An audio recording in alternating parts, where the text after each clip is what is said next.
Okay, welcome to another workshop for the Upper Hunter Beef Bonanza 2020.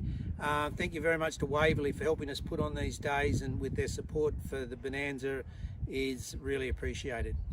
Today we're doing a structure talk, and we're going to look about how you assess structure within a junior judging class. I think it's really important that when you start your judging that you actually build yourself a pattern and how you assess your cattle, and that you work through a system that you assess things in a flowing manner so as that it's clear to you and that you're looking at all things on all animals so as that you're giving a good, fair assessment. I think when a class comes into the ring, it's really important because the first thing you'll see is the class is moving around the ring. So it's really important that firstly you're looking at structure and motion of leg movement in the first cut. So as they do those first couple laps, you've got to get yourself around the ring to different points so as that you can assess those cattle going away from you, coming towards you, and from the side. So don't stay still in a ring, you need to move. Just as a judge does in a real ring, he moves around the ring so as he can assess the cattle from all different angles. Okay, as this bull walks along, we're assessing the side profile as he goes along. So we're looking for where he's tracking, that he's stepping up into his foot hoof, and this bull's just about perfectly going into his tracks each time. So that means his rear foot is tracking into where his front foot lifts off from. So he's quite good for that and does that quite well. Okay, as this bull's coming towards you, you're looking at the front angle and looking how well he's placing those legs. He's not throwing those legs, they're quite sound in the thing. Now we pan round to the rear view as you get in behind this bull, and we look at the way he walks. And he's tracking pretty well, he's walking pretty firmly straight through. They're not swinging out anything too badly. I'd like this bull to be a little bit wider in his track than what he is, which is probably a good indication that he's better muscle. So the wider that they walk indicates that they are a little bit better muscle. Okay, now we've looked at our motion and the flowing of the cattle, and they've done their first couple of laps and they've pulled up. Usually people rush to get in. Stay back off your cattle now. They've lined up in a line, and stay well back off the cattle, and you can assess the cattle in a group, and you can say, yes, there's a lot more growth there, or there's an issue there with the way this animal's set up. And different things. If you get in too close, those things are hard to compare. And remember, junior judging is all about comparisons, and that's where the big points are in junior judging, the ability to compare animals amongst each other, not just to describe the animals themselves. Okay, now the bulls are all in a line together, we can start looking at it, and we'd like to start from the bottom up so that you've got a pattern. So my pattern is we start at the feet.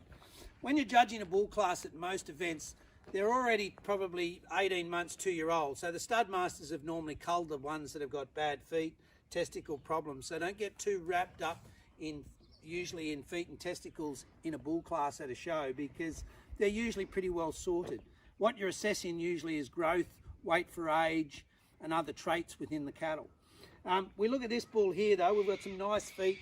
They're pretty well set. He's got a reasonable heel, toes not too long, so we've got suitable feet. The one thing I don't probably like about this bull is his sheath. For a pole breed, he should have a little bit tighter sheath. He's a little bit pendulous there than for a British breed animal, so I'm not overly excited about this bull's sheath. The old fella's hanging out a little bit, which is probably not desirable either. So obviously it's not a pendulous sheath like a Bos Indicus cattle, and nor do we want Bos Indicus cattle with bad sheaths, but obviously they're going to have a bigger sheath than what a British breed animal. So you assess the cattle for what they are within their own breed. Okay, here's a couple of bull's feet in the race. So here's a really nice set of feet. We've got a good heel, we've got nice length, they're not too open in the toe, they're not too straight, never been touched, a really neat set of feet. We'll go on to the back bull. Now this is a bull that's already starting to roll a little bit. He's a little flatter in the pastern and has very little heel. As you can see from the front there, it's rolling around this side. So it's in here is just showing a little bit of roll, and therefore it's not wearing properly. There's very little heel at the back. So that's what we're calling flat in the pastern. He's a little long in the toe, and he's actually rolling slightly on this outside claw.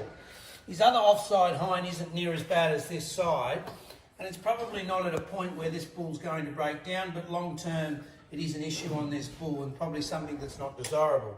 So in a class, you'd be probably placing this bull down the line on his feet structure in comparison into the bull front. Okay?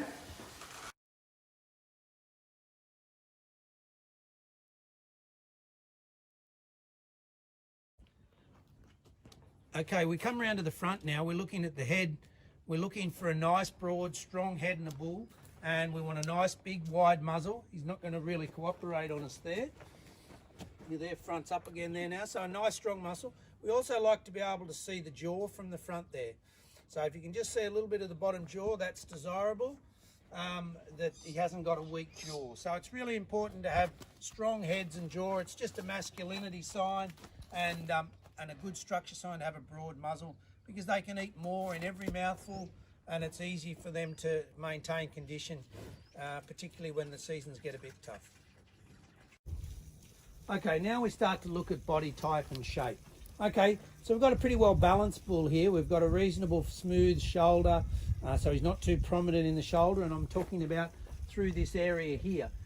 Occasionally you have to be concerned when you're looking at European cattle that carry a little bit more muscle and shape there, that the decision between whether it is muscle or bone at the shoulder, and that's a decision you make, and it's important that you can define whether it is bone. Bone's not desirable in a front end, but muscle is a desirable trait. So it's a balancing act between having enough smoothness in the front to get it adequate calving ease versus not. Okay, so as we move around this bull, as we go along, he's pretty strong through the top. He carries his muscle right through. There's not a lot of jump muscle action up here to express his muscle pattern, but he's a reasonable shape in the hindquarter. So he's an adequately muscle bull, but not an extreme muscle bull. As we look in, I don't see too much wrong with this bull. His angles are all pretty right. He's moving around quite freely. And just as a stand-up bull there, he's quite a well-balanced bull, and you would probably expect that he would be sitting probably in the middle of a class, depending on the growth and pattern of the others. But structure-wise, there's probably nothing that places this bull up or down in a class. Okay, now we'll talk about when you're going to assess a group of 4 cattle. It's really important when you're doing a class that you don't get just too overwhelmed and trying to place all of them and getting confused. I think it's really important to split your class into pairs or twos either way. So sometimes you'll have a clear winner and a clear 4th place, and you'll have 2 in the middle.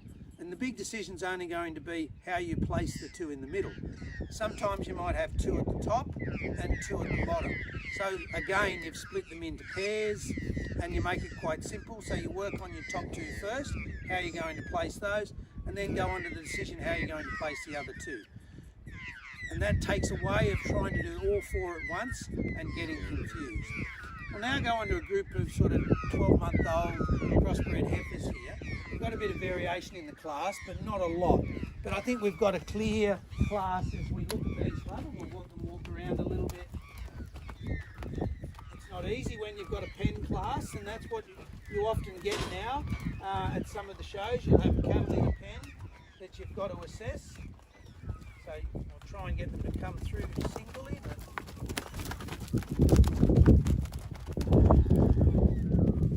I'll let you just have a quick look at those.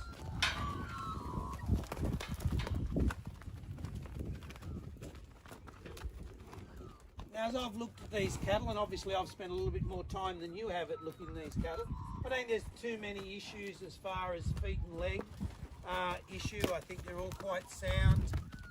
I'd like to see some tracking a little bit wider.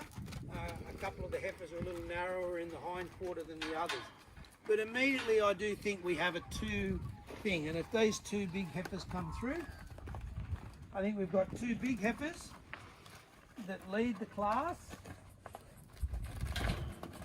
straight away. So I think these 2 top heifers here lead the class. So that's my top 2, and they get there because of that extra weight for age, and that extra weight that they're carrying.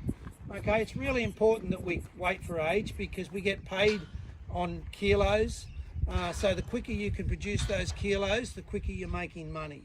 Okay, so it's a really important trait. It's not necessarily the only trait, and the biggest cattle don't necessarily always win the class, but it's a good start to be one of the bigger ones in the class because you are there on weight for age. Okay, when we start to compare these two heifers, this heifer here is a long heifer. She's really refined through the front end, but she doesn't carry a lot of width in the hind quarter, nor does she carry the depth of the big heifer in behind. I think the extra depth in the second heifer, closest to the fence with the tail up now, I think that's what makes her the winner of this class. It's that extra depth. She's a little bit probably deeper in the body, which carries through to be more weight. Okay, depth is a tremendous thing in cattle. If you have depth, it leads to weight, it leads to constitution, and it's a really important trait. So it's important that we have depth in our cattle, and I think she's a prime example of a yearling heifer with depth. And that's what gets it over the second heifer, who doesn't carry through into the lower thigh as well, and nor does she carry the weight. So already we've split the 1 and 2 at the top. We've got the heifer on the left as 1, and this heifer is in second place. We now pan across to our 2 smaller heifers in the class. Again, there's not a lot between these 2 heifers. I don't love either of them. They're again a little bit narrower in the hind quarter than what we'd like in a breeding female. But again, these are the 2 heifers we've got to place. I've gone for, in third place, this heifer that's closest to us. I think she just carries a little bit more width through the hind quarter than the other heifer, and tracks a little bit wider than the other heifer. But again, weight for age, there's not a lot of difference, but it's that extra thickness in the hind quarter that places over the heifer in 4th place. This heifer's still quite clean, no structural issues. It's just her width and lack of weight that probably places her in 4th place in this class today.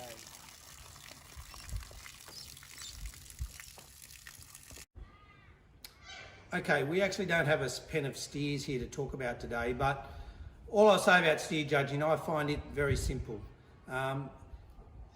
Structure usually doesn't come into play so much with the steer class because they're usually killed today, and it's my feeling that if the steers were good enough to get there to that day, they've reached their point in life, and that was okay. Unless they have really substantial structure issues and can't get around the ring properly, then it does become an issue. Okay, so when we're talking about a steer class, we've always got a specification, because if we're killing those cattle, they need to be hitting a fat spec for their weight. So it's really important that you understand those fat specs and the objective in each class and what specification you're looking for. So there'll be a P8 fat spec and there'll be a rib spec, okay? And sometimes cattle vary between the 2 ribs. So even though they're fat enough on one section, they may be over fat on the other, and vice versa, and under and over. So it's important that if you can touch your cattle and learn to touch your cattle, it's really great if you can. Obviously this year with all our virtual competitions, we're not touching anything and we're struggling to see the cattle other than video. So it's not near as easy as what we normally have in a show situation. But it's really important to try and understand fat and the distribution and the comparison to muscle.